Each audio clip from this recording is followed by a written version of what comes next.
నీకు కూడా ఆ చేత్తోనే ఏదైనా అడుక్కు తెచ్చేదా? నిన్ను చంపుతా పొద్దున్నే ఇంటి ముందు అలరే. ఏమిటి ముచ్చి ఎదవ పని కట్టుకొచ్చి మరీ పరువు తీస్తున్నాడు. అమ్మమ్మమ్మమ్మమ్మ కాస్త మీ తమ్ముడితో చెప్పి. అన్నా రాత్రి మామ పోస్టే పోయిందనుకున్నాను, తెల్లారేటప్పటికి మొగుడు పోస్ట్ కూడా పోయిందే. నమస్కారం సుబ్బారారా.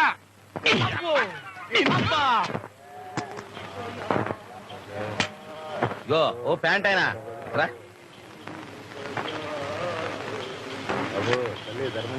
అంటే 10 పైసలు ముష్టేసి తారు రోడ్డు మీద డైరెక్ట్ గా స్వర్గానికి వెళ్ళిపోదామనే. చేయిదా, దీనికో 50 పైసలు కలిపిస్తున్నాను, నా పేరు చెప్పుకొని టీ తాగు. బ్యాగీ ప్యాంట్ ఒకటి మోకానికి. నువ్వేంటని ఎక్కడ కూర్చున్నావు? మా ముష్టోళ్ళ సంఘం ప్రెసిడెంట్ చూస్తే కుష్టోళ్ళతో కొట్టిస్తాడన్నా. నోరు మీద పెట్టకుండా ముఖమడా.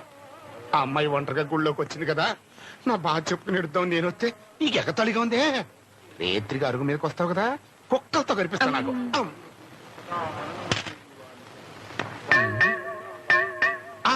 అమ్మా నాన్న నువ్వా ఇక్కడేం చేస్తున్నావు? నీకోసమే ఎదురు చూస్తున్నానమ్మా. అల్లుడు గారు పెట్టిన కండిషన్లతో నా బతుకు